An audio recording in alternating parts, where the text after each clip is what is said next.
Boy, it's staying on here for a very, very long time. Whoa. Hi Fruit Buds! Micaela here. I made the term Fruit Buds up just now. Do you like it? Not only is Fruit Buds fitting because this is Fruit Salad TV, it's especially fitting today because we're talking all about how to eat healthy. And it doesn't just end with fruits and veggies, folks. I'm also wearing my lentil soup sweatshirt to honor the occasion. Although we don't talk about lentils or soup in this video, it's important to note that they are very rich and nutrient dense too.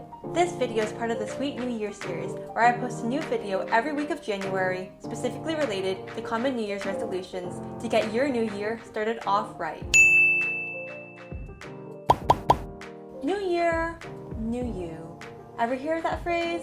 It's a new year, and with every new year comes the burning desire to improve one's life. Year after year, a New Year's resolution that's consistently at the top of the list is to eat healthier. When I was a junior in high school, I gave myself the challenge of not eating any processed food for an entire month. I was a cereal snacker, and I devoured more bags of chips and crackers than I'd care to admit. I also didn't exercise, and it definitely shows. One of my biggest pet peeves is when people associate eating healthy with being bland or restrictive. It doesn't have to be salads all day, every day. And even if it is salads, it can be rich, nourishing, colorful bowls filled with grains, greens, and vibrant accoutrements. I have a lot of gut issues that force me to have a stricter diet than most, but it's really opened up my eyes as to how enjoyable and so not boring eating whole foods can be. I'm definitely not a doctor or nutritionist, and if you have any specific questions, you should definitely reach out to your healthcare practitioner. Learning to eat more healthily doesn't come overnight, but here are a few beginner tips I've learned along the way. Sneak your greens into your smoothie. While most of us aren't going to eat a pile of sauteed spinach, we can still get the same amount of greens, even more, in a smoothie and not taste it at all. I'll generally add 2 heaping handfuls of dark leafy greens to a high-speed blender, along with my fruits, herbs such as basil or mint, spices such as ginger, cinnamon, or turmeric. Blend it all up, and voila! A green smoothie doesn't even taste like one. C'est magique! Stock up on frozen fruits and veggies. A common misconception is that frozen fruits and vegetables are somehow less healthy than fresh produce. However, did you know frozen fruits and vegetables are flash frozen at their peak ripeness, so they contain the highest nutrient density possible? Having frozen produce on hand at all times makes it convenient when you want to make a smoothie, but you don't feel like cutting anything up. When you blend with frozen produce, you also don't have to add ice. It's okay to snack, just don't snack on snack food. If you're hungry between meals, eat. There's nothing wrong with snacking, but there's something wrong with highly processed snack food. A surefire way to stay in the healthy lane is if you eat only food you can grow. If convenience is your jam, try cutting up your fruits and vegetables ahead of time and storing them in the fridge to grab whenever your heart desires. Storing your fruits and veggies in clear glass lock or other airtight BPA-free containers with a little pool of fresh water at the bottom helps prolong their freshness after they are cut.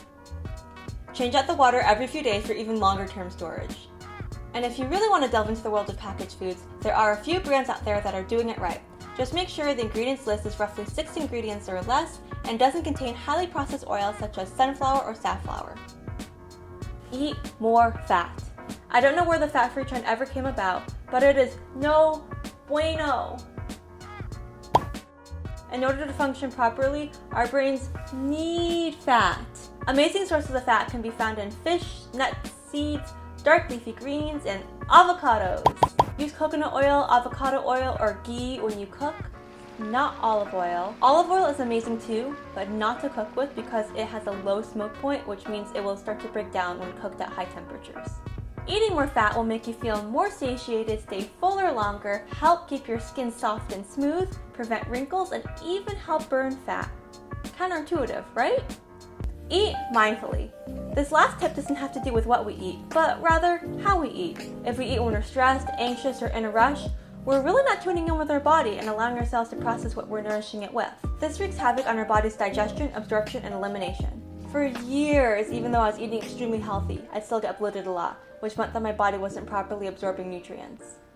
When I eat slower and really focus on being present, it helps keep the bloating at bay. This may sound way too simple to be true, but if we're not connecting with our body when we eat, we're really interfering with the way it processes food. Focus on each nuance of the flavors and textures as you eat, and you'll be surprised by how much more enjoyable your meal becomes. Eating healthy is more of a lifestyle than a habit.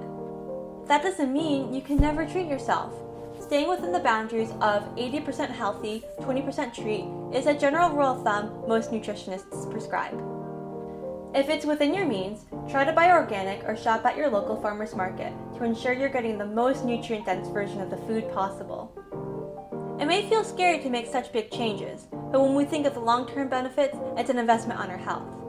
And what's more valuable than our health?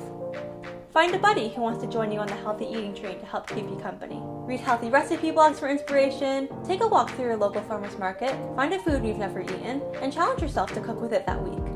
Healthy eating is only boring, lonely, and isolating if you make it that way. Invite friends over for a Whole Foods potluck. Once you get into the groove, you won't want to stop. Thanks for watching. If you like this video, be sure to give it a thumbs up, subscribe, and comment down below your best healthy recipes, healthy eating tips, and other resources you may have, so we can build a healthy fruit bud community together. Keep it sweet, make your own salad, and I'll see you next week to tackle another New Year's resolution. Bye!